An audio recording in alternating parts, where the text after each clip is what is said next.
ನಮಸ್ಕಾರ. ಇವತ್ತಿನ ನಾನು ಈ ಇಂಡೆಮ್ನಿಟಿ ಕ್ಲಾಸನ್ನು ಒಂದನೇ ಭಾಗವನ್ನು ಮಾಡಿದ್ದೀನಿ.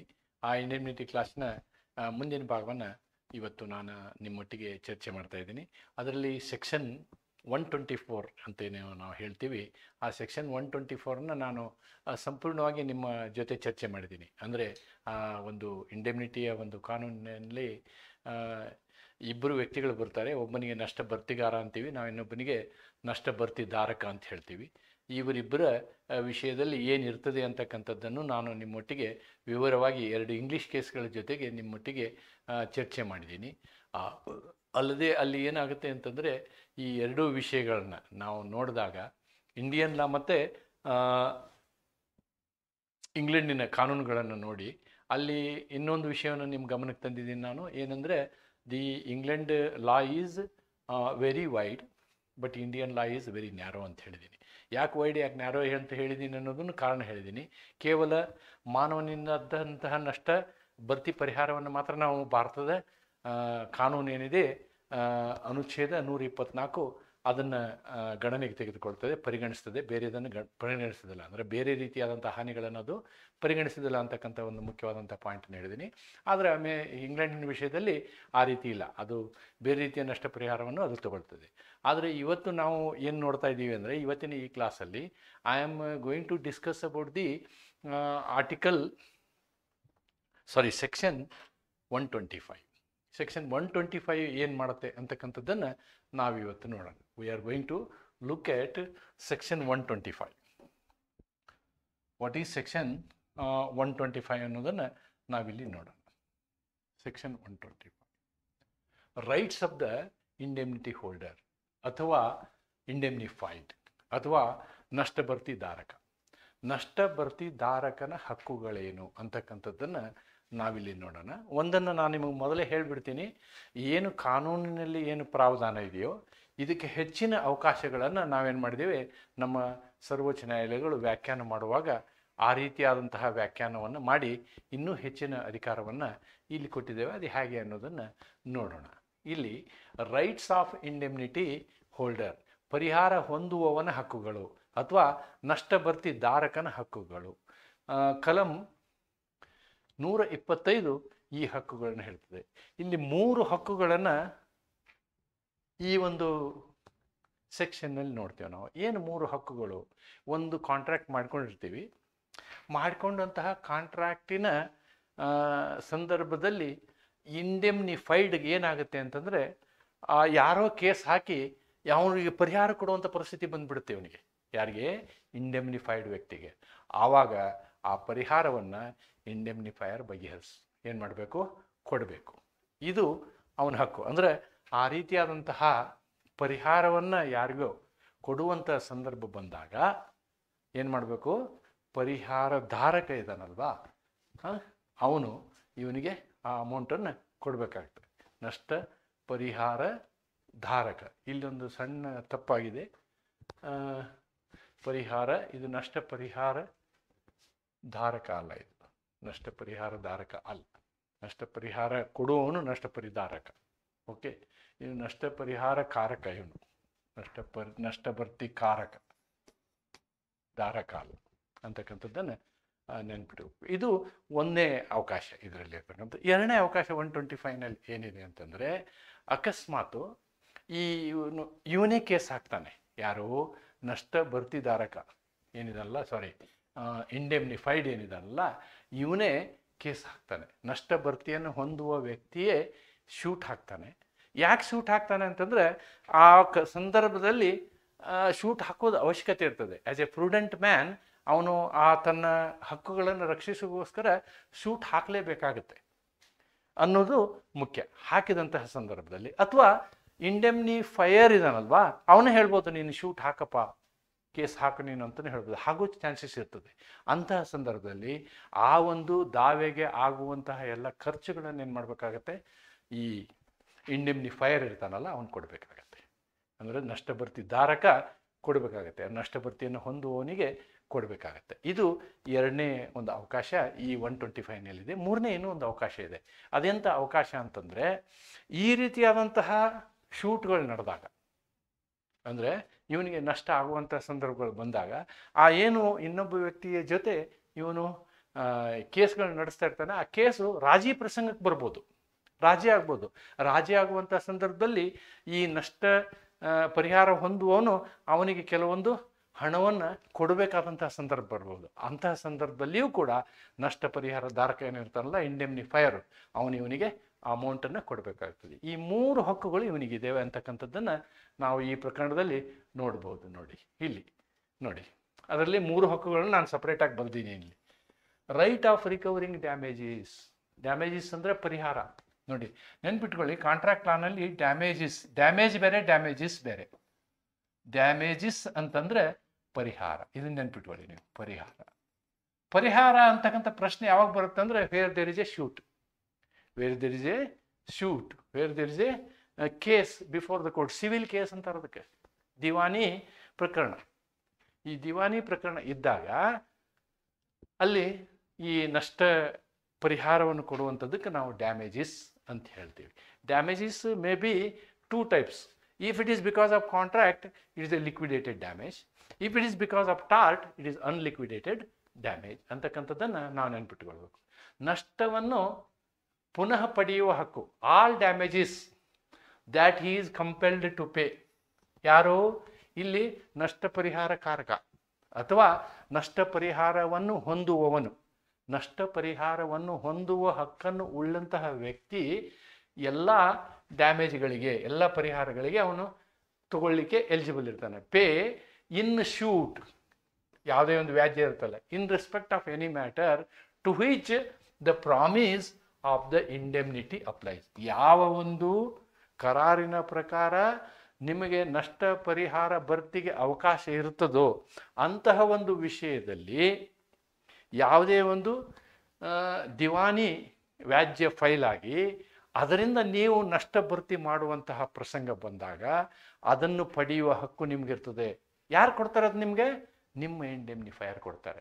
ನಿಮ್ಮ ಏನು ಕರಾರಿನ ಪ್ರಕಾರ ಇಂಡೆಮ್ನಿಫೈಯರ್ ಇರ್ತಾರಲ್ಲ, ಅವನು ನಿಮಗೆ ಕೊಡಬೇಕಾಗ್ತದೆ. ಆ ಹಕ್ಕು ನಿಮ್ಮ ಹತ್ರ ಇರ್ತದೆ ಅಂತಕ್ಕಂಥದ್ದನ್ನು ಇಲ್ಲಿ ತಿಳ್ಕೊಬೇಕು. ನಷ್ಟವನ್ನು ಪುನಃ ಪಡೆಯುವ ಹಕ್ಕು. ನಷ್ಟವನ್ನು ನಷ್ಟ ಯಾಕಾಗಿರುತ್ತೆ? ನೀವು ಇನ್ನೊಬ್ಬ ಪಾರ್ಟಿಗೆ ಏನು ಮಾಡಿರ್ತೀರಿ? ಡ್ಯಾಮೇಜಸ್ ಪೇ ಮಾಡಿರ್ತೀರಿ, ಪರಿಹಾರ ಕೊಟ್ಟಿರ್ತೀರಿ. ಆ ಪರಿಹಾರ ನಿಮ್ಗೆ ವಾಪಸ್ ಬರಬೇಕು. ಪರಿಹಾರದ ವಾಗ್ದಾನ ಅನ್ವಯವಾಗುವ ಯಾವುದೇ ವಿಚಾರಕ್ಕೆ ಸಂಬಂಧಿಸಿದಂತೆ ಅವನು ನ್ಯಾಯಾಲಯದಲ್ಲಿ ಪರಾಜಿತನಾಗಿ ಸೋತ್ರೆ ತೀರಿಸಿ ನೀಡಬೇಕಾದ ಎಲ್ಲ ನಷ್ಟಗಳ ಪರಿಹಾರವನ್ನು ಹೊಂದುವವ ಅಥವಾ ನಷ್ಟಭರ್ತಿ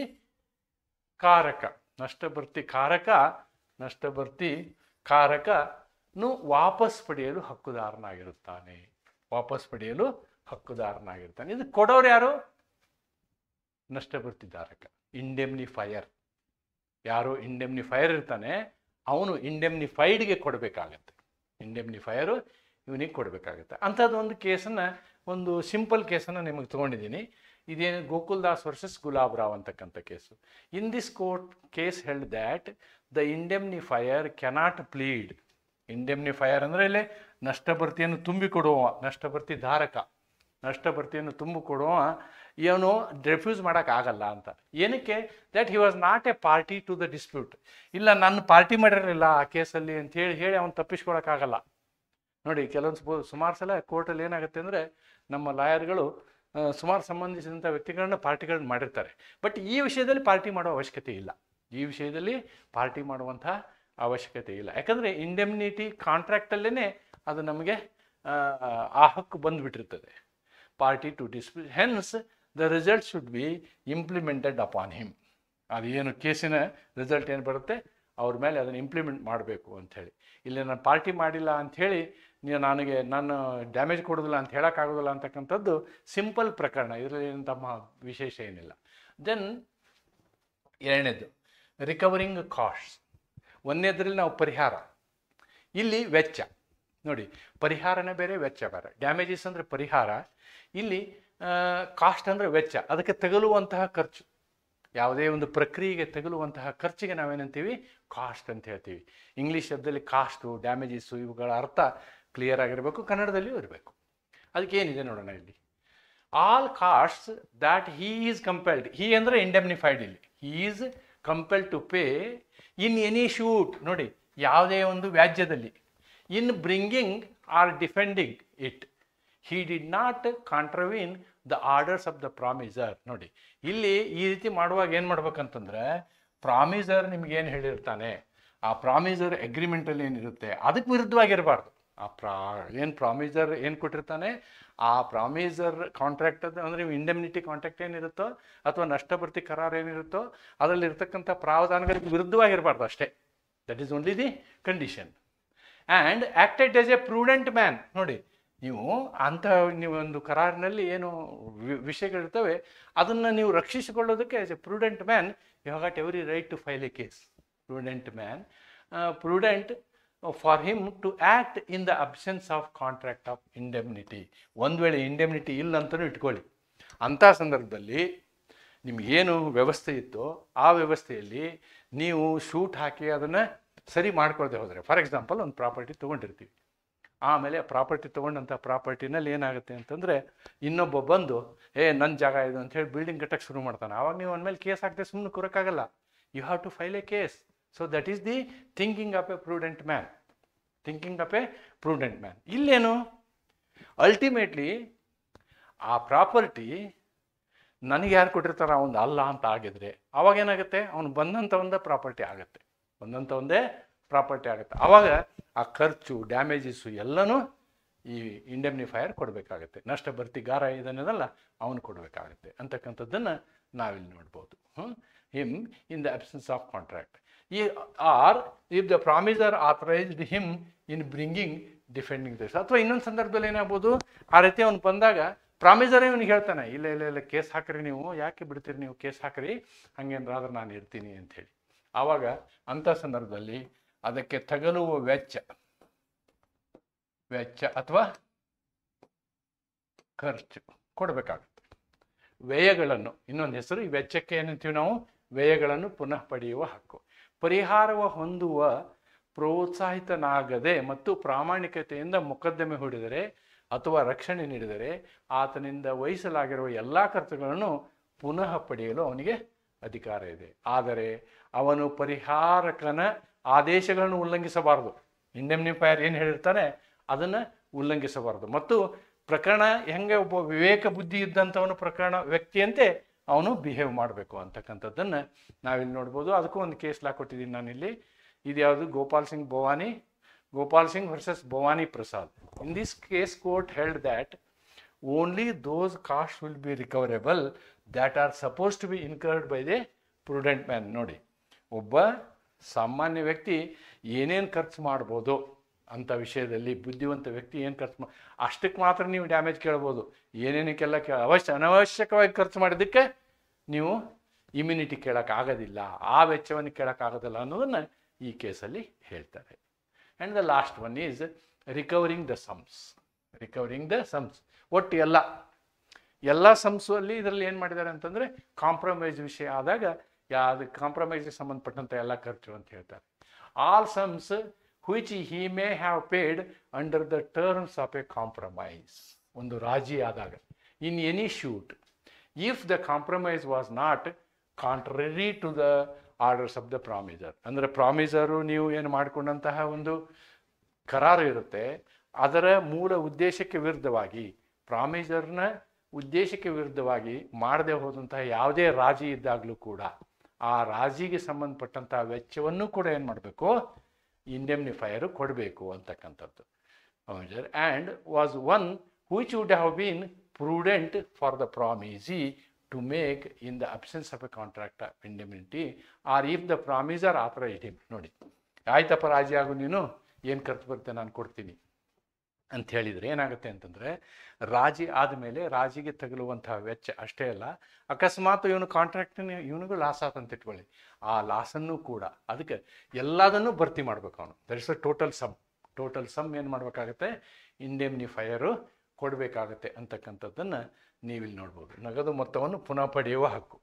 ನಗದು ಮೊತ್ತವನ್ನು ಈಗ ನಾವು ಪ್ರಾಕ್ಟಿಕಲ್ ಆಗಿ ಒಂದು ವಿಷಯವನ್ನು ನಾನು ಹೇಳೋದಾದರೆ, ಈಗ ಅವ್ನ ಪ್ರಾಪರ್ಟಿನೇ ಒಂದು ಆಗಿರಲಿಲ್ಲ ಅಂತ ಇಟ್ಕೊಳ್ಳಿ, ಆವಾಗ ಇನ್ನೊಬ್ಬನ ಜೊತೆ ನೀವೊಂದು ಕಾಂಪ್ರಮೈಸ್ ಮಾಡಿಕೊಂಡು ಇಲ್ಲ ಅವನ ಪ್ರಾಪರ್ಟಿ ನಾನು ಈಗ ಆಲ್ರೆಡಿ ಫೌಂಡೇಶನ್ ಹಾಕ್ಬಿಟ್ಟಿದ್ದೀನಿ, ಇಷ್ಟೆಲ್ಲ ಖರ್ಚು ಮಾಡಿದ್ದೀನಿ, ಇವಾಗ ಒಂದು ಕೆಲಸ ಮಾಡಿ, ನೀವು ಎಷ್ಟಕ್ಕೆ ನಾನು ಈ ಅವ್ರದ್ದೇ ಜಮೀನು ಅಂತ ಇನ್ನೊಬ್ರು ಥರ್ಡ್ ಪಾರ್ಟಿದೇ ಆಯಿತು ಅಂತ ಇಟ್ಕೊಳ್ಳಿ, ಈ ಜಮೀನು ನೀವು ಅಥವಾ ಈ ಪ್ಲಾಟನ್ನು ನೀವು ಅಥವಾ ಈ ಒಂದು ಏನು ಸೈಟನ್ನು ನನಗೆ ಎಷ್ಟಕ್ಕೆ ಮಾರ್ಕೆಟ್ ಬೆಲೆಗೆ ಕೊಟ್ಬಿಡಿ, ನೀವು ನಾನು ತೊಗೊಳ್ತೀನಿ ಅಂತೇಳಿ ಅವ್ನು ಹೇಳಿದಾಗ ಮಾರ್ಕೆಟ್ ಬೆಲೆಗೆ ಅಷ್ಟು ತೊಗೊಂಡಂಥ ಸೈಟ್ ವ್ಯಾಲ್ಯೂ ಏನಿದೆ ಅದು ಒಂದು ಕಾಂಪ್ರಮೈಸ್ ಅವ್ರ ಕಡೆಯಿಂದ ತೊಗೊಂಡಾಗ, ಆ ಕಾಂಪ್ರಮೈಸ್ ಎಂಟೈರ್ ವ್ಯಾಲ್ಯೂನ ಯಾರು ಕೊಡಬೇಕಾಗುತ್ತೆ?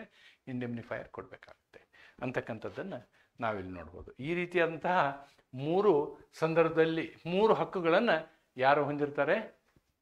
ಈ ಒಂದು ನಷ್ಟ ಪರಿಹಾರ ಹೊಂದುವಂಥವನು.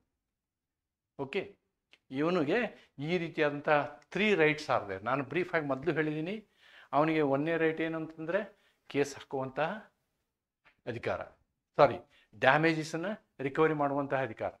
ಕೇಸ್ನಲ್ಲಿ ಇವನು ಡ್ಯಾಮೇಜಸ್ ಇವನೇ ಕೊಡಬೇಕಾಯ್ತು ಅಂತ ಇಟ್ಕೊಳ್ಳಿ, ಆ ಕರಾರಿಗೆ ಸಂಬಂಧಪಟ್ಟಂಗೆ, ಆವಾಗ ಅದನ್ನು ಏನು ಮಾಡಬೇಕು? ಇಂಡೆಮ್ನಿಫೈಯರ್ ಕೊಡಬೇಕಾಗುತ್ತೆ. 2ನೇದ್ದು ಕೇಸ್ ಹಾಕಿ ತಗುಲುವಂಥ ವೆಚ್ಚಕ್ಕೆ ಕೊಡಬೇಕಾಗತ್ತೆ. 3ನೇದ್ದು ಇಂತಹ ಸಂದರ್ಭದಲ್ಲಿ, ರಾಜಿಯಾದ ಸಂದರ್ಭದಲ್ಲಿ ರಾಜಿಗೆ ಸಂಬಂಧಪಟ್ಟಂತಹ ಎಲ್ಲ ವೆಚ್ಚಗಳನ್ನು ಕೊಡಬೇಕಾಗುತ್ತೆ. ಸಿಂಪಲ್. ಈ 3 ಹಕ್ಕುಗಳು ಯಾರಿಗಿದ್ದಾವೆ? ಇಂಡೆಮ್ನಿಫೈಡ್ಗಿದೆ, ಇಂಡೆಮ್ನಿಫೈಯರ್ಗಲ್ಲ. ಇಂಡೆಮ್ನಿಫೈಡ್ ಅಂದರೆ ನಷ್ಟ ಪರಿಹಾರವನ್ನು ಹೊಂದುವವನಿಗಿದೆ, ನಷ್ಟ ಪರಿಹಾರವನ್ನು ಕೊಡುವಂಥವನಿಗಲ್ಲ, ಇಂಡೆಮ್ನಿಫೈಯರ್ಗಲ್ಲ. ಇಂಡೆಮ್ನಿಫೈಯರ್ ಇವನಿಗೆ ಕೊಡಬೇಕಾಗುತ್ತೆ. ಈ 3 ಹಕ್ಕುಗಳಿಗೆ ಅವನು ಬಾಧ್ಯನಾಗಿರ್ತಾನೆ. ಯಾರು? ಇಂಡೆಮ್ನಿಫೈಯರ್ ಇದ್ದಾನಲ್ಲ, ಅವನು ಬಾಧ್ಯನಾಗಿರ್ತಾನೆ ಅಂತಕ್ಕಂಥದ್ದನ್ನು ನಾವಿಲ್ಲಿ ಕೊಡ್ಬೋದು. ಆದರೆ ಇವೆಲ್ಲದಕ್ಕಿಂತ ದೊಡ್ಡ ಸಮಸ್ಯೆ ಉಂಟಾಗಿದ್ದು ಇಲ್ಲಿ ಅಲ್ಲ, ಸಮಸ್ಯೆ ಉಂಟಾಗಿದ್ದು ಬೇರೆ ರೀತಿ ಇದೆ ಅಂತಕ್ಕಂಥದ್ದನ್ನು ನಾವು ಚರ್ಚೆ ಮಾಡ್ತೀವಿ. ಬಹಳ ಮುಖ್ಯವಾದಂಥದ್ದು ಇದು.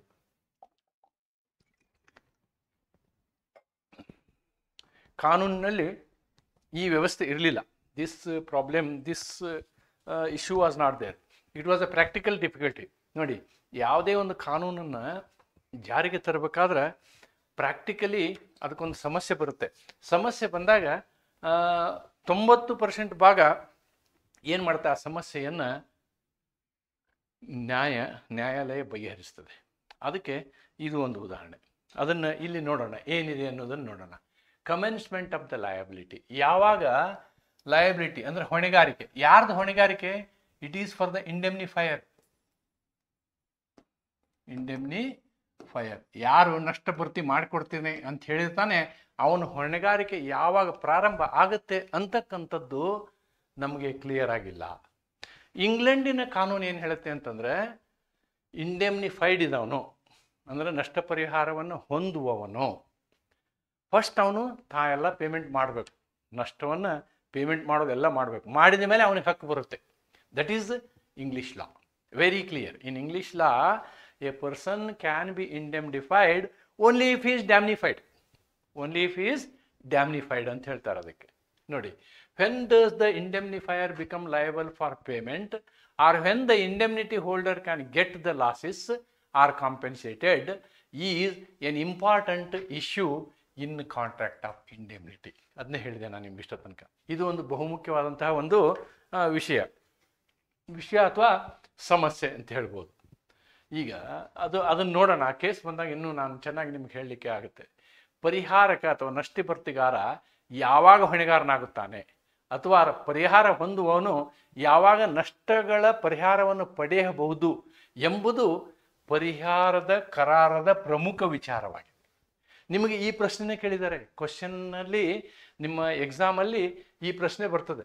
This is a very important point. ಇದನ್ನು ನೆಗ್ಲೆಕ್ಟ್ ಮಾಡೋ ಹಾಗಿಲ್ಲ. ಇದೇ ಪ್ರಶ್ನೆನೇ ಕೇಳ್ತಾರೆ. ಇಮ್ಯುನಿಟಿ ಮೇಲೆ ನಿಮ್ಗೆ ಒಂದೇ ಕ್ವಶನ್ ಬರ್ತದೆ, ಆ ಕ್ವಶನ್ನಲ್ಲಿ ಇದನ್ನು ಸೇರಿಸಿಯೂ ಕ್ವಶನ್ ಕೇಳ್ಬೋದು ಅಂತಕ್ಕಂಥದ್ದನ್ನು ನಾನಿಲ್ಲಿ ನಿಮ್ಮ ಗಮನಕ್ಕೆ ತರ್ತಾ ಹೇಳ್ತೀನಿ. ಅದಕ್ಕೆ ನೋಡಿ, what is the maximum? English maxim ಇದೆ. ಏನಿದೆ?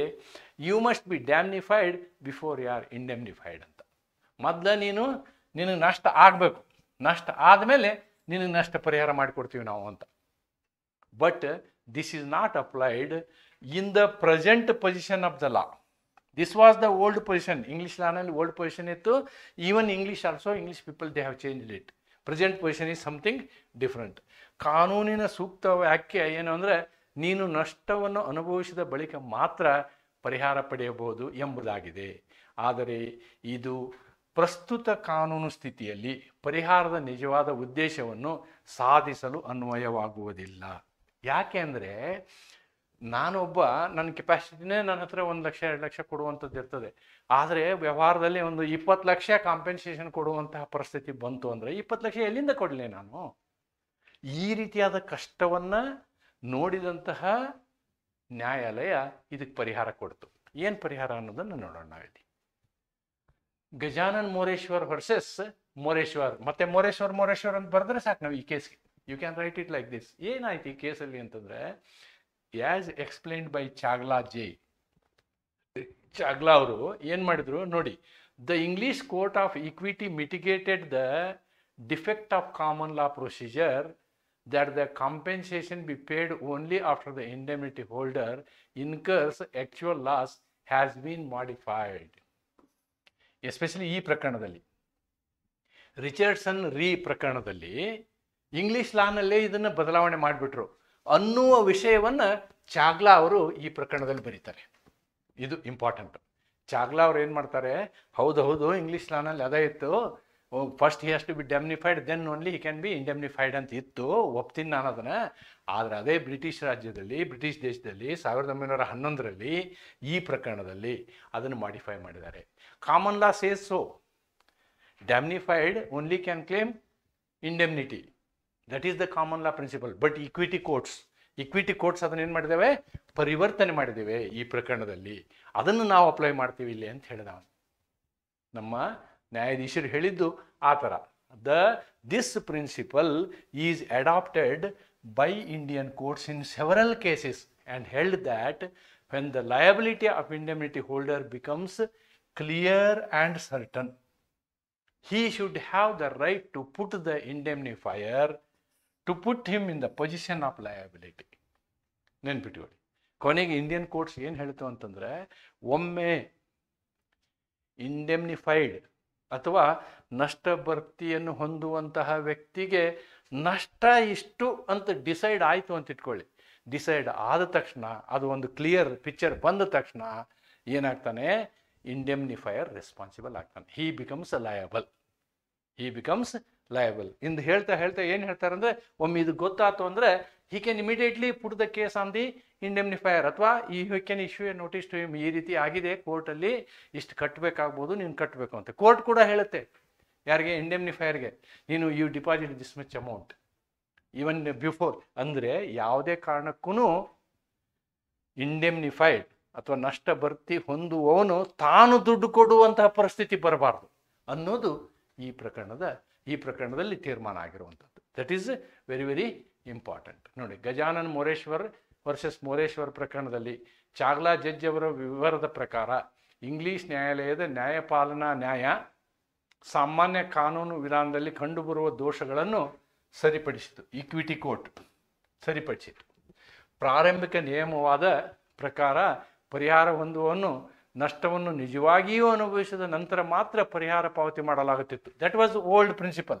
ಆದರೆ ಈ ನಿಯಮವನ್ನು ತಕ್ಕ ರೀತಿಯಲ್ಲಿ ಈ ಪ್ರಕರಣದಲ್ಲಿ ಪರಿಹರಿಸಲಾಯಿತು. ನೋಡಿ, ರಿಚರ್ಡ್ಸನ್ ಪ್ರಕರಣದಲ್ಲಿ ಏನಾಯಿತು, ನ್ಯಾಯಪಾಲನಾ ನ್ಯಾಯಾಲಯಗಳು ತೀರ್ಮಾನಿಸಿದ್ದಂತೆ ಪರಿಹಾರವನ್ನು ಮೊದಲು ತಾನೇ ಪಾವತಿಸಲು ಒತ್ತಾಯಬಾರದು. ಇದು ತಕರಾರು ಪಕ್ಷವನ್ನು ನಷ್ಟದ ಹೊಣೆಗೆ ಒಳಪಡಿಸುವುದರಿಂದ ನ್ಯಾಯಯೋಚಿತವಲ್ಲ ಅಂಥೇಳಿ ಈಕ್ವಿಟಿ ಕೋರ್ಟ್ ಹೇಳ್ತು. ಏನು ಹೇಳ್ತು, ಇಂಡೆಮ್ನಿಫೈಡ್ ವ್ಯಕ್ತಿಗೆ ಫಸ್ಟೇ ಅವನಿಗೆ ತೊಂದರೆ ಕೊಡೋದಾದರೆ ನಿಮ್ಮ ಈ ಒಂದು ಕಾನೂನಿನ ಉದ್ದೇಶವೇ ಸಫಲ ಆಗೋದಿಲ್ಲ. ಇಂಡೆಮ್ನಿಫೈಯರ್ ಏನಿರ್ತಾನೆ, ನಷ್ಟ ಪರಿಹಾರವನ್ನು ಭರ್ತಿ ಮಾಡಿಕೊಡುವಂತಹ ವ್ಯಕ್ತಿ ಏನಿರ್ತಾನೆ, ಇವನಿಗೆ ನಷ್ಟ ಬಂದಿದೆ ಅಂದ್ಕೊಳ್ಳಿ, ಅವನು ಬಂದು ನಿಂತು ಪರಿಹರಿಸಬೇಕು, ಇವನ ಕಷ್ಟವನ್ನು ಪರಿಹರಿಸಬೇಕು ಅಂತಕ್ಕಂಥದ್ದು ಈ ರಿಚರ್ಡ್ಸನ್ ಪ್ರಕರಣದಲ್ಲಿ 1911ರಲ್ಲಿ ಏನು ನಿರ್ಣಯ ಆಗಿತ್ತೋ ಅದನ್ನೇ ನಾವು ಗಜಾನನ್ ಮೋರೇಶ್ವರ್ ಪ್ರಕರಣದಲ್ಲಿ ಉಪಯೋಗ ಮಾಡಿದ್ವಿ ಅಂತಕ್ಕಂಥದ್ದನ್ನು ನಾವು ಈ ಒಂದು ಪ್ರಕರಣದಿಂದ ಕಾಣ್ತೀವಿ. Okay, this is all about article 125. ನೋಡಿ, 124ನ ಕ್ಲಿಯರ್ ಮಾಡಿದ್ದೀನಿ, 125 ಕ್ಲಿಯರ್ ಮಾಡಿದ್ದೀನಿ. ನಿಮಗೆ ಪ್ರಶ್ನೆ ಹೇಗೆ ಬರುತ್ತೆ ಅಂತಂದರೆ 124, 125 ಎರಡೂ ಕವರ್ ಮಾಡೇ ಪ್ರಶ್ನೆ ಬರುತ್ತೆ. ನಾನು ಪ್ರಶ್ನೆಗಳನ್ನು ತೋರಿಸ್ತೀನಿ ನಿಮಗೆ ಏನಾಗುತ್ತೆ ಅಂಥೇಳಿ. ಆಮೇಲೆ ನಿಮ್ಮ ಜ್ಞಾನಕ್ಕೋಸ್ಕರ ನಾನು ಈ ವಿಷಯವನ್ನು ಹೆಚ್ಚಿನ ವಿಷಯವಾಗಿ ಹೇಳ್ತಾ ಇದ್ದೀನಿ. ನೀವು for the sake of knowledge ಇದನ್ನು ಅರ್ಥ ಮಾಡ್ಕೊಂಡ್ಬಿಟ್ರೆ ಸಾಕು. ಏನು for the sake of knowledge, ನಾನು ಇಲ್ಲಿ ಕಂಟೆಂಟ್ಸನ್ನು ವಿವರವಾಗಿ ಬರೆದಿದ್ದೀನಿ. ಈ ಕಂಟೆಂಟ್ಸ್ಗಳನ್ನು ನಾನು ನನ್ನದೇ ಆದ ರೀತಿಯಲ್ಲಿ ನಿಮ್ಗೆ ಹೇಳ್ತೀನಿ. ಏನು, ಇಂಡೆಮ್ನಿಟಿ, ಕಾಂಟ್ರಾಕ್ಟ್ ಆಫ್ ಇಂಡೆಮ್ನಿಟಿ ಮತ್ತು ಕಾಂಟ್ರಾಕ್ಟ್ ಆಫ್ ಇನ್ಶೂರೆನ್ಸ್ ವ್ಯತ್ಯಾಸ ಏನು ಅಂತಕ್ಕಂಥದ್ದು. ಓಕೆ, ಇನ್ಶೂರೆನ್ಸ್ಗೂ ಮತ್ತು ಇಂಡೆಮ್ನಿಟಿಗೆ ಏನು ವ್ಯತ್ಯಾಸ ಅಂತಂದರೆ, ಇಂಡೆಮ್ನಿಟಿ ಏನಾಗುತ್ತೆ ಅಂತಂದರೆ ಕೇವಲ ವ್ಯಕ್ತಿಗಳಿಂದ ಉಂಟಾದಂತಹ ಪರಿಹಾರವನ್ನು ಮಾತ್ರ ಕೊಡಿಸೋದಕ್ಕೆ ಸಾಧ್ಯ ಆಗ್ತದೆ. ಇನ್ಶೂರೆನ್ಸಲ್ಲಿ ಹಾಗಲ್ಲ. ಇನ್ಶೂರೆನ್ಸಲ್ಲಿ ಬೇರೆ ಕಾರಣದಿಂದ ಆದಾಗ್ಯೂ ಕೂಡ ಏನಾಗುತ್ತೆ, ನಿಮಗೆ ಪರಿಹಾರವನ್ನು ಕೊಡಿಸುವಂತಹ ಜವಾಬ್ದಾರಿಯನ್ನು ಇಂಡೆಮ್ನಿಫೈಯರ್ ಮಾಡ್ತಾನೆ ಅನ್ನೋದು ಅಷ್ಟೇ difference. In other words, insurance is wider, indemnity is smaller. Indemnity is subset of a insurance ಅಂತ ಹೇಳ್ಬೋದು ನಾವು. ನೋಡಿ, the study of principle of indemnity with respect to insurance is that of much importance, as insurance is a social security. Insurance is a social security, and indemnity in insurance compensate the beneficiaries for the policies for their actual economic loss up to the limiting amount of insurance policy. ಆದರೆ ಇಂಡೆಮ್ನಿಟಿಯಲ್ಲಿ ಹಂಗಲ್ಲ. ಇಂಡೆಮ್ನಿಟಿಯಲ್ಲಿ ಏನು ಮಾಡ್ತೀವಿ ನಾವು, ಆ particular ವಿಷಯಕ್ಕೆ ಸಂಬಂಧಪಟ್ಟಂತೆ ವ್ಯಕ್ತಿಗಳಿಂದ ಆದಂಥದ್ದನ್ನು ಮಾತ್ರ ಮಾಡ್ತೀವಿ. ಬಟ್ ಇನ್ಶೂರೆನ್ಸಲ್ಲಿ ಹಾಗಲ್ಲ. ಇನ್ಶೂರೆನ್ಸಲ್ಲಿ ನಾವೇನು ಮಾಡ್ತೀವಿ ಅಂತಂದರೆ ಅಮೌಂಟನ್ನು ಫಿಕ್ಸ್ ಮಾಡ್ತೀವಿ. ಇಷ್ಟು ಅಮೌಂಟ್ ತನಕ ನಾನು ನೋಡ್ತೀನಿ. ಈ ಮೆಡಿಕಲ್ ಇನ್ಶೂರೆನ್ಸಲ್ಲಿ ನಾವು ಏನು ಮಾಡ್ತಾನೆ, ಇನ್ಶೂರೆನ್ಸ್ ಪಾಲಿಸಿ ಕಂಪನಿ ನಿಮಗೆ 5 ಲಕ್ಷ ತನಕ ನಾನು ಕಾಂಪೆನ್ಸೇಟ್ ಮಾಡ್ತೀನಿ. ಆದರೆ ನಿಮ್ಮ ಏನು ಆಸ್ಪತ್ರೆಯ ಬಿಲ್ಲು 10 ಲಕ್ಷ ಆಯಿತು ಅಂದರೆ ಅವನು 5 ಲಕ್ಷ ಕೊಡೋದು, ಇನ್ನು 5 ಲಕ್ಷನ ನಾವು ಕೈಲಿ ಹಾಕಬೇಕಾಗ್ತದೆ. ಇಂಡೆಮ್ನಿಟಿನಲ್ಲಿ ಹಾಕಲ್ಲ. ಇಂಡೆಮ್ನಿಟಿನಲ್ಲಿ ನಾವೇನು 3 ಹಕ್ಕುಗಳನ್ನ ಹೇಳಿದ್ನಲ್ಲ, ಆ 3 ಹಕ್ಕುಗಳ ಪ್ರಕಾರ ಪೇಮೆಂಟ್ ಆಗ್ತದೆ ಅಂತಕ್ಕಂಥದ್ದನ್ನು ನಾವಿಲ್ಲಿ ನೋಡ್ಬೋದು. ಎರಡನೇದು, ಇಲ್ಲಿ ಇನ್ಶೂರೆನ್ಸ್ ಮಾಡಿಸೋದ್ರಿಂದ ಇಂಡೆಮ್ನಿಟಿಗಿಂತ ಹೆಚ್ಚಿನ ಲಾಭ ಏನು ಅಂತಂದರೆ, ಇಲ್ಲಿ ವ್ಯಕ್ತಿಗಳಿಂದ ಆದಂತಹ ನಷ್ಟ ಅಲ್ಲದೆ ಬೇರೆ, ಅಂದರೆ ನಾವು ಫೋರ್ಸಿ ಮಾಡಲಾರ್ದಂಥ ಆಕ್ಸಿಡೆಂಟ್ಗಳ ಸಂದರ್ಭದಲ್ಲಿಯೂ ಕೂಡ ನಮಗೇನಾಗುತ್ತೆ, ಫುಲ್ ಅಮೌಂಟು ಕಾಂಪೆನ್ಸೇಷನ್ ಸಿಗುತ್ತೆ. ಅಂದರೆ ನಾವು ಇನ್ನೊಬ್ಬ ವ್ಯಕ್ತಿಗೆ ಕೊಡಬೇಕಾದಂತಹ ನಷ್ಟವನ್ನು ಇನ್ಶೂರೆನ್ಸ್ ಕಂಪ್ನಿ ಬಂದು ನಿಂತು ನಮ್ಮ ಪರವಾಗಿ ಎಲ್ಲ ಅದು ಪೇಮೆಂಟ್ ಮಾಡ್ತದೆ. ಒಂದೊಂದು ಸಲ ನಮ್ಗೆ ಅದನ್ನು ಪೇಮೆಂಟ್ ಮಾಡುವಂಥ ಕೆಪಾಸಿಟಿನೇ ಇರೋದಿಲ್ಲ. ಅದೇ ಕಾರಣದಿಂದ ನೋಡಿ, ನೀವು ವೆಹಿಕಲ್ ಇನ್ಶೂರೆನ್ಸು ಯಾಕೆ ಕಂಪಲ್ಸರಿ ಮಾಡ್ತಾರೆ ಅಂತಂದರೆ, ಅದು ಮಾಡಬೇಕಂತೇನಿಲ್ಲ, ನಿಮ್ಮ ವ್ಯಕ್ತಿಗತ ಹಕ್ಕು, ನೀವು ಫಂಡಮೆಂಟಲ್ ರೈಟು ನಾ ಕೊಡ್ತೀನಿ ಅಂಥೇಳಿ. ಬಟ್ ಕೊಡುವಂತಹ ಕೆಪಾಸಿಟಿ ಇರೋದಿಲ್ಲ. ಆದ್ದರಿಂದ ಸರ್ಕಾರ ಏನು ಮಾಡುತ್ತೆ, ಅದನ್ನು ಕಂಪಲ್ಸರಿ ಮಾಡುತ್ತೆ ಅಂತಕ್ಕಂಥದ್ದನ್ನು ನೀವಿಲ್ಲಿ ತಿಳ್ಕೊಳ್ಬೋದು. That's all about the insurance policy ಅಂತಕ್ಕಂಥದ್ದು ಹೇಳ್ಬೋದು. Contract of indemnity and contract of insurance.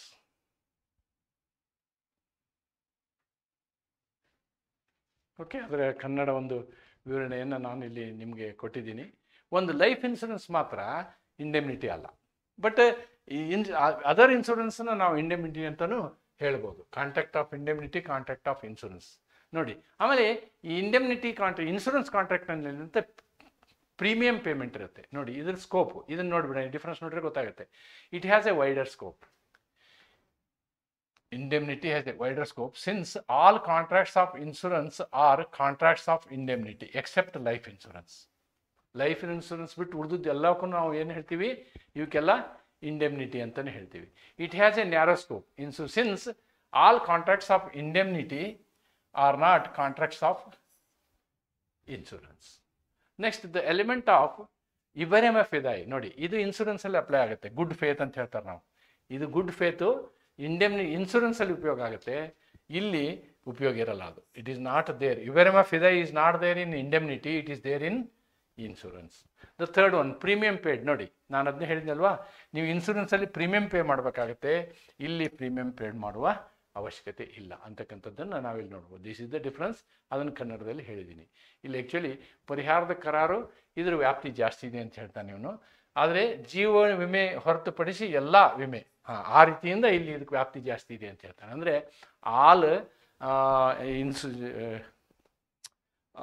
Insurances are almost like indemnity. ಆದರೆ ಅಲ್ಲಿ ನಾವು ಪ್ರೀಮಿಯಂ ಕೊಡೋದಿಲ್ಲ ಅಂತಕ್ಕಂಥದ್ದನ್ನು ಒಂದು, ಆಮೇಲೆ ಇಬರೆಮ ಫಿದಾಯಿ ಅಂತಕ್ಕಂಥದ್ದು ಒಂದನ್ನು ನಾವು ನೋಡ್ಬೋದು. ಅಂದರೆ ಆದರೆ ಇದೇನು ನಿಮ್ಗೆ ಮಾಹಿತಿಗೆಗೋಸ್ಕರ ಮಾತ್ರ ನಾನು ಇದನ್ನು ತಂದಿದ್ದೀನಿ ಹೊರತು ನಿಮ್ಮ ಸಿಲೆಬಸ್ನಲ್ಲಿ ಇದೇನಿಲ್ಲ. ಆದರೆ ಸಿಲೆಬಸ್ನಲ್ಲಿ ಇರೋದು ಬೇರೆ ಇದೆ, ಅದನ್ನು ನೋಡೋಣ. Let us see what is there in the syllabus. Right. ಈಗ ಕೆಲವು ಪ್ರಶ್ನೆಗಳನ್ನು ನಿಮ್ಮ ಮುಂದೆ ಇಡ್ತೇನೆ ನಾನು, ಕೆಲವು ಪ್ರಶ್ನೆಗಳನ್ನು ನಿಮ್ಮ ಮುಂದೆ ಇಡ್ತೀನಿ. ಆದರೆ ಈ ಪ್ರಶ್ನೆಗಳು ಎಲ್ಲ ಪ್ರಶ್ನೆಗಳಿಗೂ ಉತ್ತರ ಇಲ್ಲೇ ಇರೋದಿಲ್ಲ. ನಾನು insurance of guarantee, contract of guarantee ಮಾಡಿದ ಮೇಲೆ ನಿಮಗೆ ಇದಕ್ಕೆ ಉತ್ತರ ಸಿಗುತ್ತೆ ಅಂತಕ್ಕಂಥದ್ದನ್ನು ಹೇಳ್ಬೋದು. ನೋಡಿ ಇಲ್ಲಿ, define contract of indemnity, what are the rights of indemnity holder, ಇವತ್ತು ಮಾಡಿದಂತಹ ಪಾಠ ಇದು. Define contract of indemnity is nothing but, ನೀವು ಸೆಕ್ಷನ್ 124 ಬರೆದ್ರೆ ಸಾಕು. ಸೆಕ್ಷನ್ 124 ಏನು ಹೇಳಿದಾರೋ ಅದನ್ನು ಬರೆದ್ರೆ that is definition of indemnity. ಆದರೆ ಇವತ್ತಿನ ಪಾಠ ಏನಿದೆಯಲ್ಲ ಅದೆಲ್ಲ ಇದರಲ್ಲಿ ಕವರ್ ಆಗ್ತದೆ. ಯಾವುದು? Second part of the question, what are the rights of indemnity holder. Along with case law ನಾನು ನಿಮಗೆ ಎಕ್ಸ್ಪ್ಲೈನ್ ಮಾಡಿದ್ದೀನಿ. 3 ಹಕ್ಕುಗಳಿದ್ದಾವೆ ಅವರಿಗೆ, 3 ರೈಟ್ಸ್ ಇದ್ದಾವೆ ಅಂತಕ್ಕಂಥದ್ದನ್ನು ನಾನು ನಿಮಗೆ ಎಕ್ಸ್ಪ್ಲೈನ್ ಮಾಡಿದ್ದೀನಿ. ರೈಟ್. ಇನ್ನೊಂದಿದೆ, define contract of indemnity, state the distinctions between contract of indemnity, contract of guarantee. ಇದನ್ನು ನಾನು ಮಾಡಿಲ್ಲ. ಕಾಂಟ್ರಾಕ್ಟ್ ಆಫ್ ಗ್ಯಾರಂಟಿ ಪಾಠ ಮಾಡಿದ ಮೇಲೆ ಈ ಪ್ರಶ್ನೆಗೆ ಉತ್ತರವನ್ನು ನಾನು ನಿಮಗೆ ಕೊಡ್ತೀನಿ. Next, right short notes on rights of indemnity holder, section 125. ಇದನ್ನು ಬರೆದ್ರಾಯ್ತು, ಇವತ್ತಿನ ಕ್ಲಾಸ್ ಬರೆದ್ರಾಯ್ತು. ನೋಡಿ, ಈ ರೀತಿಯಾದಂಥ 3 ತೆರನಾದ explain the rights of indemnity holder. Right, 125, section 125. So with this I have completely cleared your contract of indemnity. See, define rights of indemnity holder. 10 ಮಾರ್ಕ್ಸಿಗೆ ಕೇಳಿದರೆ 124 125 ಸೇರಿಸಿ ಕೇಳ್ತಾರೆ. 6 ಮಾರ್ಕ್ಸಿಗೆ ಕೇಳಿದರೆ ಮೋಸ್ಟ್ಲಿ 125 ಕೇಳ್ತಾರೆ. This is all about the contract of indemnity. Contract of ಇಂಡೆಮ್ನಿಟಿಗೆ ಸಂಬಂಧಪಟ್ಟಂತೆ ವಿವರವಾದ ಪಾಠವನ್ನು ನಿಮ್ಗೆ ಮಾಡಿದ್ದೀನಿ. ಈ ಪ್ರಶ್ನೆ ನಿಮಗೆ 6 ಮಾರ್ಕ್ಸ್ಗೆ ಬರುವಂತಹ ಚಾನ್ಸಸ್ ಇರುತ್ತೆ. 3 ಪ್ರಶ್ನೆಗಳನ್ನು ನಾವು ಮಾಡ್ಬೋದು. ಡಿಫೈನ್ 124, ಎಕ್ಸ್ಪ್ಲೇನ್ 125 ಒಂದು ಪ್ರಶ್ನೆ, ಅಥವಾ 125 ಶಾರ್ಟ್ ನೋಟ್, ಅಥವಾ difference between indemnity and guarantee. Indemnity ಮತ್ತು ಗ್ಯಾರಂಟಿ ಪೋರ್ಷನ್ನು ಇನ್ನೂ ಮುಗಿದಿಲ್ಲ. That will come in my lecture number 2 ಅಂತ ಹೇಳ್ತಾ ಇವತ್ತಿನ ಈ ಕ್ಲಾಸನ್ನು ಇಲ್ಲಿಗೆ ಮುಗಿಸ್ತೀನಿ. ಮತ್ತು ಮತ್ತೊಂದು ವಿನಂತಿ, ಈ ಇರ್ತಕ್ಕಂಥ ಕ್ಲಾಸ್ಗಳನ್ನು ನಾನು ಹೆಚ್ಚು ವಿವರವಾಗಿ ಮಾಡ್ತಾ ಇರೋದು ಒಂದೇ ಕಾರಣ ಏನು ಅಂತಂದರೆ, ಮೊದಲಿನ ಈ ನಮ್ಮ ಕರಾರಿನ ಪರಿಕಲ್ಪನೆಗಳು ವಿವರವಾಗಿ ನಿಮ್ಮ ಮನಸ್ಸಿನಲ್ಲಿ ಕೂತ್ರೆ, ವ್ಯಾವಹಾರಿಕವಾಗಿ ಕೂತ್ರೆ, ನೀವು ಪರೀಕ್ಷೆಯಲ್ಲಿ ಸೆಕ್ಷನ್ ನೆನ್ಪಿಟ್ಕೊಂಡು ಹೋದಿಗೆ 1-2 ಕೇಸ್ ಲಾ ನೆನ್ಪಿಟ್ಕೊಂಡು ಹೋದರೆ ಎಕ್ಸಾಮನ್ನು ಪರಿಪೂರ್ಣವಾಗಿ ಬರ್ಬೋದು ಅನ್ನೋ ಉದ್ದೇಶದಿಂದ ವಿವರವಾಗಿ ಈ ಪಾಠಗಳನ್ನು ಮಾಡ್ತಾಯಿದ್ದೀನಿ ಅಂತ ಹೇಳ್ತಾ, ಮತ್ತೊಮ್ಮೆ ನಿಮ್ಮೆಲ್ಲರ ಸಪೋರ್ಟ್ಗೆ ನಿಮ್ಮನ್ನು ಅಭಿನಂದಿಸುತ್ತಾ ನನ್ನ ಇವತ್ತಿನ ಈ ವಿಡಿಯೋನ ಮುಗಿಸ್ತೀನಿ. ನಮಸ್ಕಾರ. Thank you. Good night.